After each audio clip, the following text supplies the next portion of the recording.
अरे पप्पांचा बर्थडे आहे. जरा त्यांना केक ड्रेस पण घ्यायचा होता. येतो का जरा? हम्म. हा हा हा. नाही चांगला एक ड्रेस घ्यावा म्हणलं. म्हणते हा थांबा एक 5 मिनिटात करतो. अरे तू कधी आलास? अरे काल रात्री आलो. परवा श्राद्ध आहे ना पप्पाच.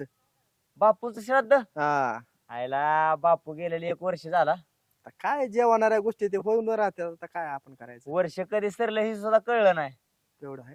पण मला सांग, लाका बापूच्या मैतीला देखील तू आला नाही हा. आणि आता श्राद्धाला आलाय वे. अरे पण आता काय करायचं म्हणते, आमचं कामच तसं असते. आम्हाला सुट्ट्या पण भेटत नाही जास्त. अरे असं कुठलं तुमचा जॉब आहे का बापाच्या मैतीला सुद्धा सुट्ट्या देत नाही तुम्हाला? आता काय करायचं, काम येते. बरं ऐक की, हा. आपल्या गावात कोण आचार्य आहे कर? का? काय झालंय, श्राद्धाला जरा पंचपक्वान्न करायचं काम चालू आहे. हा. कारण कसं तेवढंच बापाच्या आत्म्याला शांती लाभल. आणि कावळ्याने 2 घास शिवलं का आम्ही पण ह्याच्यातून मोकळ होऊ. बापाच्या श्राद्धाला पंचपक्वान्नात जेवण होय. हा म्हणलं करू जरा काहीतरी. हाय की आचार्य. चल मग. पण एक काम करावं लागेल. काय? त्या आचार्याची आणि राजाभाऊची ओळख चांगली आहे. हा. आपण काय करू, राजाभाऊला घेऊन जाऊ. कोण मोऱ्यावालं? हा. चालतंय, बस जाऊ आपण. बस. गाडी नवीन घेतली का काय? हा घेतली गाडी, इलेक्ट्रिक आहे जरा. हा का? हा चल. चलाच का मग? हो चल पुढे जाऊ द्या. हा. राजाभाऊ नमस्कार. नमस्कार नमस्कार. अरे दिप्या कधी आलास? आलो काल रात्री. आता परवा पप्पाचं श्राद्ध आहे ना, मग म्हणलं गावाकच करावा, मुंबईत कशाला करावा. अरे तुझा बाप म्हणजे लय जीवा भावाचा माणूस. कधी कुणाला उलटा शब्द केला नाही. अरे कधी कुणाचा हरामीचा 1 रुपया कधी घेतला नाही. लय कष्ट केलं तुझ्या बापाने. पण वाटलं नव्हतं त्याचा वाईट शेवट एवढा वाईट होईल म्हणून. अहो भाऊ, वरच्या हातातलं कोणी ओळखलंय वे? ते तर आहेच म्हणा. बरं भाऊ, मी काय म्हणतोय, हा. वर्ष श्राद्धाला कीर्तनकार ठेवायचं चाललंय माझं. कीर्तनकार हा. चांगलंय चांगलंय. कसं आहे माहितीये का, अरे आयुष्यभर तुझ्या बापाने खांद्यावरती भगवी पताका घेतली आणि वारी केली.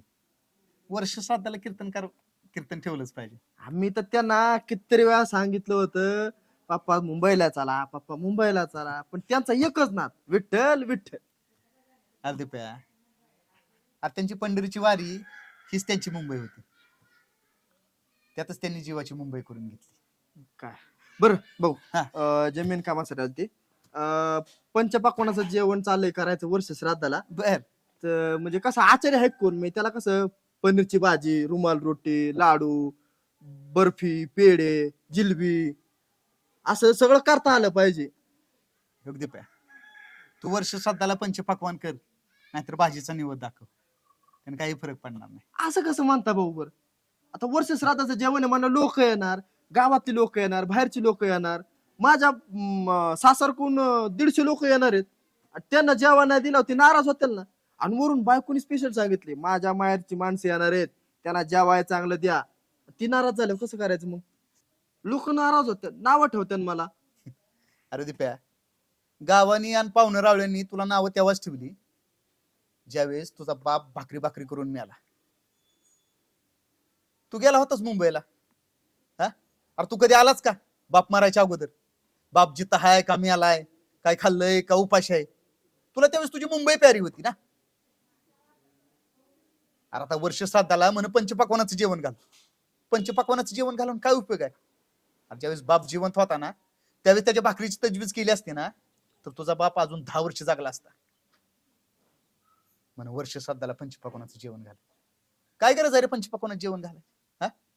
लोक काय श्राद्धाला येतील, फुलं टाकतील, जेवण करतील आणि ढोंगणाला हात पुसून काय म्हणतील माहितीये का, भाजी थोडी आळणीच झाली होती बरं का. अरे पण बाप जिवंत असताना पाण्यात भाकरी बुडवून कधी खाल्लेली कोणाला दिसणार नाही. माझं ऐक. अरे वर्ष श्राद्धाला पंचपक्वान्नाचं जेवण घालण्यापेक्षा बापाला जर जिवंत असताना सुखाची 4 घास घातले असते ना, तर बाप अजून जागला असता तुझा. काय माहिती रे तुला बापाविषयी? हा. म्हणून बापावरती माझं लय प्रेम होत.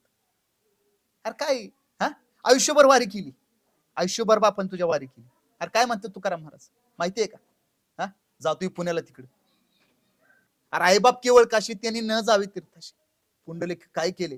अरे परब्रह्म उभा केले. तू का म्हणे आई बाप केवळ देवाचे स्वरूप. अरे आई बाप हे देवाचे स्वरूप आहेत. अरे त्यांच्या चरणावरती सगळी तीर्थ आहेत. बघ, विचार कर. अरे जसं तू तुझ्या बापा सोबत वागलाय ना, उद्या तुझी पोरं तुझ्या सोबत वागायला कमी करणार नाही. कर्माची फळं हिथंच भोगावे लागतात. कुठं वर स्वर्गात नाही, स्वर्ग नरक हिथंच आहेत. त्यामुळे आपण ठरवायचं की कसं वागायचं. बघ, विचार कर, पटतंय का?